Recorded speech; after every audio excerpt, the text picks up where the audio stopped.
Ингушетия — это край, где каждая башня является свидетелем истории, где земля овеяна легендами и хранит память о веках. Но что происходит, когда история переписывается, а границы перекраиваются? Данный видеоматериал был изготовлен исключительно в познавательных и опровергательных целях. Нисколько не призывает к разжиганию межнациональной розни. Никак не преследует цели унижения чести и достоинства по национальному признаку или отдельно взятой личности. Отнюдь не претендует на экстремизм и не побуждает к противоправным деяниям, запрещенных законодательством Российской Федерации и других государств. В сентябре 2018 года произошло событие, которое глубоко потрясло ингушский народ. Событие, которое заставило многих задуматься о справедливости, праве и исторической правде. Речь идет о передаче части территории Ингушетии Чеченской Республике. Решение, которое, по мнению многих, было принято втайне, без учета мнения народа и вызвало волну возмущения и протестов. Погрузимся вглубь истории, чтобы раскрыть правду о принадлежности этих земель. Обратимся к архивным документам, первоисточникам с целью попытаться ответить на вопрос, какой народ имеет право претендовать на исконную принадлежность этих земель. С 2018 года ни один ингуш не смог обосновать, что эти земли были ингушскими. Ни один. И не встретились с чеченской стороной, и все об этом знают. Прекрасно. Шеншегердоны законях исторические халячдон шегербах хабякна алхита такират гейт. Ни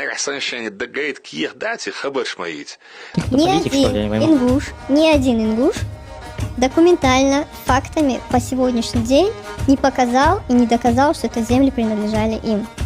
Ни разу. Территория, которая в 2018 году перешла под юрисдикцию Чеченской Республики, представляет собой горно-лесистую местность. Располагается в основном восточнее от ущелья реки Фортанга. Эта территория является историческим местом обитания общества Шахара под названием Орстхай, которое присутствует в общественно-родовой системе как среди ингушей, так и среди чеченцев. В архивных материалах XVIII и XIX веков представители Орстхоевского шахара обозначались как карабулаки. Далее будут приведены фрагменты из первоисточников, в которых указано коренное происхождение Орстхай. Сборник исторических, бытовых и географически-статистических сведений о терском казачьем войске, издано во Владикавказе в 1888 году. Приведем следующее утверждение из этой книги.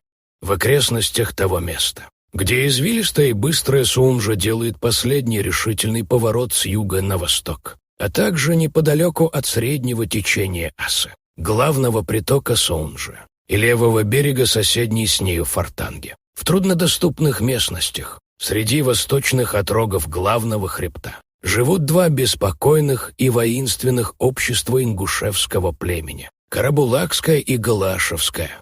В данном абзаце вполне четко указывается локализация проживания Орстхай с обозначением последних именно как ингушского общества Шахара.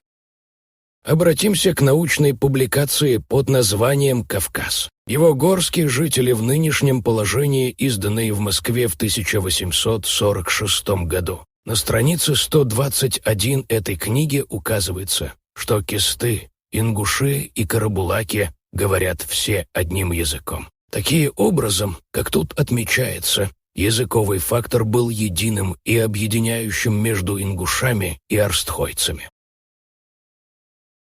Петр Симон Паллас, немецкий ученый-энциклопедист, естествоиспытатель и путешественник на русской службе конца XVIII – начала XIX веков. В его книге под названием «Заметки о путешествии в Южное наместничество Российского государства в 1793-1794 годах он отмечал, что карабулаки, соседствующие с ингушами, происходят именно от них. На переданной территории расположено немало различных каменных построек. которым относятся сторожевые и жилые башни, склеповые могильники, являющиеся материально-культурным наследием ингушского общества Шахара, Орстхай, также имеющее сходство с аналогичными историческими сооружениями, находящиеся в Джейрахском районе Ингушетии. Памятники архитектуры, находящиеся в горных частях Сунжинского и Джейрахского районов, являются свидетельством обитания единой культурной общности в ареале народа, который не приобрел, а создал это материальное наследие. В книге под названием «История войны и владычества русских на Кавказе», изданной в Санкт-Петербурге в 1871 году, на странице 412 указано следующее. Жилища джейрахов, галгаев, царинцев и мериджинцев, составляющих Ингушевский округ, состоят преимущественно из старых каменных башен, сложенных из камня, без цемента и имеющих несколько ярусов. Башни эти построены преимущественно на выступах скал или на конечностях гребней, словом, на таких местах, которые ни для чего другого не годны. Мериджинцы — это один из эрстхойских родов, Тейп-Мержой. Исходя из фрагмента данного труда, приходим к выводу, что архитектурный аспект, заключающийся в строительстве каменных башен, был объединяющим между основными ингушскими обществами и эрстхойцами.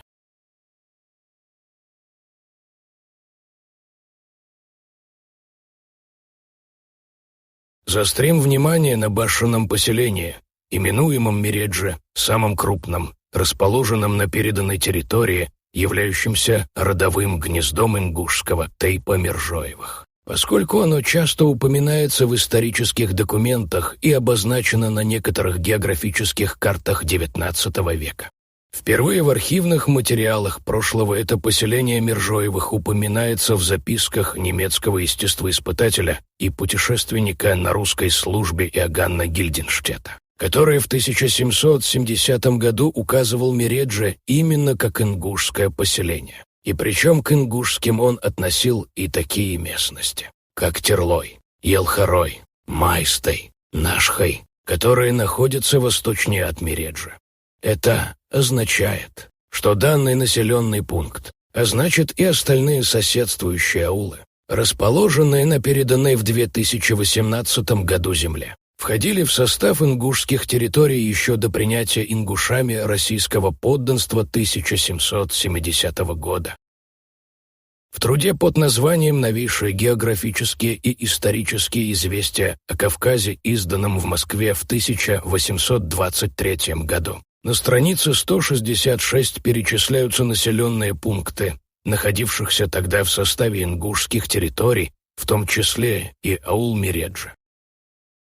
В архивном документе под названием «Сборник статистических сведений о Кавказе», изданном в 1869 году, указаны все населенные пункты, входившие в состав ингушского округа Терской области по состоянию на 1866 год, в которых помимо Назранского участка, Кистинского общества, Галгаевского общества, Царинского общества указаны также Галанчожские аулы, Елхароевские аулы, Акинское общество и Мериджинское общество.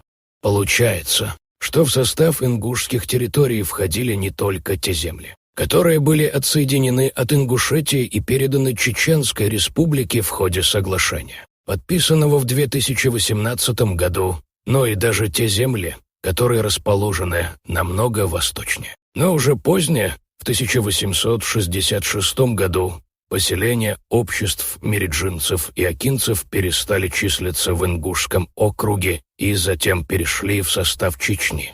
Это указано в историческом труде под названием «История войны и владычества русских на Кавказе» на странице 381. До 1866 года в состав Ингушевского округа входили джераховцы, кистины, галгаевцы, царинцы, акинцы и мериджинцы. В 1866 году последние два общества, то есть акинцы и мериджинцы, присоединены к Аргунскому округу. Под Аргунским округом во второй половине XIX века понималось административно-территориальное обозначение чеченских земель. Далее будут представлены географические карты Кавказского края XIX века, в которых отражались границы ингушских территорий.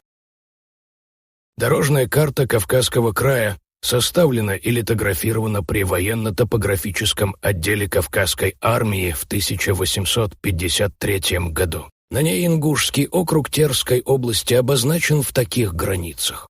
В пределах ингушской территории на данной карте охватывается область Илхарой, которая находится гораздо восточнее от того земельного пространства, оказавшееся переданным в 2018 году. Этнический состав населения Северного Кавказа в XVIII – начале XX века. Издана Академией наук СССР в 1974 году. Страница 160.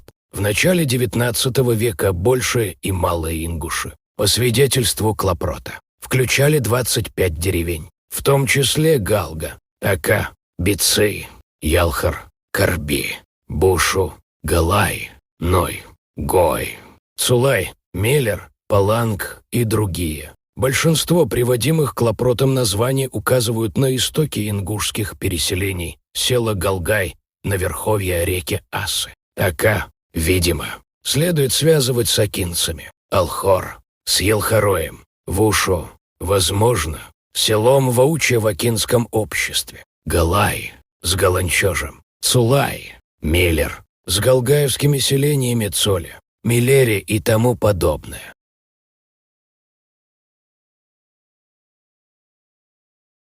Карта Кавказского края, составленная по новейшим сведениям корпуса топографов штабс-капитаном Кондратьевым. Карта за 1869 год, ингушские земли на данной карте обозначены в таких границах.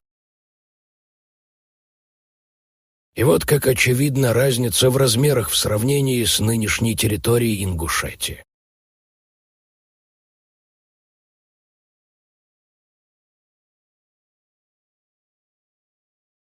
Карта Ингушского округа, составленная в 1892 году.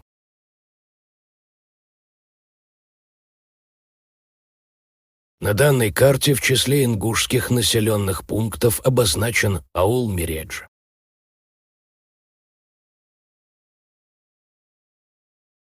После революции 17 года, означавшую крах царской империи, приходу к власти большевиков и после распада в 1924 году Горской республики, преобразование Ингушской автономной области, которая просуществовала до 1934 года до слияния в Чечено-Ингушскую республику. Эта часть территории уже перестала числиться за ингушскими землями.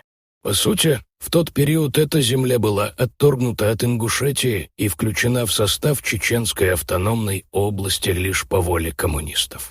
В связи с этим, чеченская сторона зачастую апеллирует картами этого периода, предоставляя данную карту как якобы точку отсчета, ошибочно утверждая, что это часть горно-лесистой местности, переданная в 2018 году, якобы никогда не входила в административно-территориальное деление ингушских земель, что на деле отнюдь не так, поскольку еще как при царизме, так и до прихода царской власти на Кавказ, вспоминаем того же Гильденштета, эти территории изначально числились в составе именно ингушских земель, как уже было продемонстрировано ранее на основании достоверных документов и карт XVIII и XIX веков.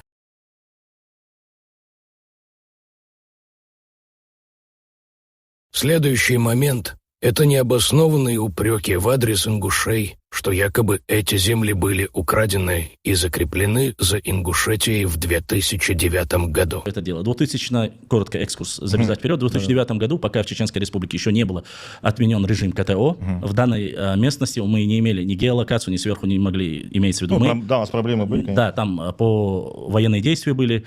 В 2009 году стихаря в горной части, которая раньше принадлежала Ачхой-Мартановскому лесничеству, они отторгли приблизительно плюс-минус там где-то 30 гектаров наших земельных угодий. Это те самые земли, которые вы говорили с Марьям, которую она снимала, вверх с левой стороны по Фортанге получается. Правая часть Фортанги, но верхняя часть. Надо называть вещи своими именами. суть-то очень простая. Надо быть честными.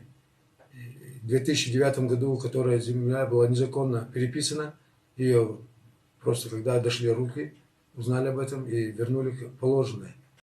Но как земли могли быть украдены ингушской стороной в 2009 году? Если на всех географических картах до этого периода граница между Ингушетией и Чечней показана практически одинаково. Ведь если следовать логике тех, кто так заявляет, то, соответственно, переданная в 2018 году земля должна была быть в составе Ингушетии лишь 9 лет. С 2009 года до момента подписания территориального соглашения в 2018 году. Далее представим лишь малую часть карт периода 90-х, нулевых, на которых отчетливо видна граница двух вышеуказанных братских республик. Рассмотрим карту Чечни и Ингушетии, датируемая 2004 годом, на которой граница проходит по пунктирной линии. И в условных обозначениях этой карты данная линия указана как граница ингушских районов бывшей Чечено-Ингушетии. И это совпадает с картой Чечено-Ингушской автономной Советской Социалистической Республики, составленной в 1958 году. В статье 1997 года российского этнолога, доктора исторических наук Валерия Тишкова под названием «Политическая антропология чеченской войны» приведена карта, на которой видна такая граница между Ингушской и Чеченской республиками. Более того, в 2003 году тогдашние главы Ингушетии и Чечни Мурат Зязиков и Ахмад Кадеров подписали законное соглашение об установлении границы между этими двумя республиками. Согласно этому протоколу, Чечне уступаются села Серноводское и Осиновское. Также указывается, что на земли остальной части Сунжинского района этот договор не распространяется, и они остаются за Ингушетией. И в соответствии с этим законным соглашением, как видно на политико-административной карте Кавказа по состоянию на 2004 год, граница между двумя вышеуказанными регионами проходит по такому очертанию. В книге 2007 года под названием «Инвестиционные проекты Чеченской Республики» на одной из страниц приведена такая карта, где граница Ингушетии и Чечни показана таким образом. На основании представленных географических карт периода 90-х и нулевых приходим к выводу, что ошибочные заявления о якобы краже ингушской стороной земель в 2009 году безосновательны и голословны, и не имеют под собой никакую убедительную подоплеку, поскольку эта часть территории и так была в составе Ингушетии от времени образования республики до 2018 года.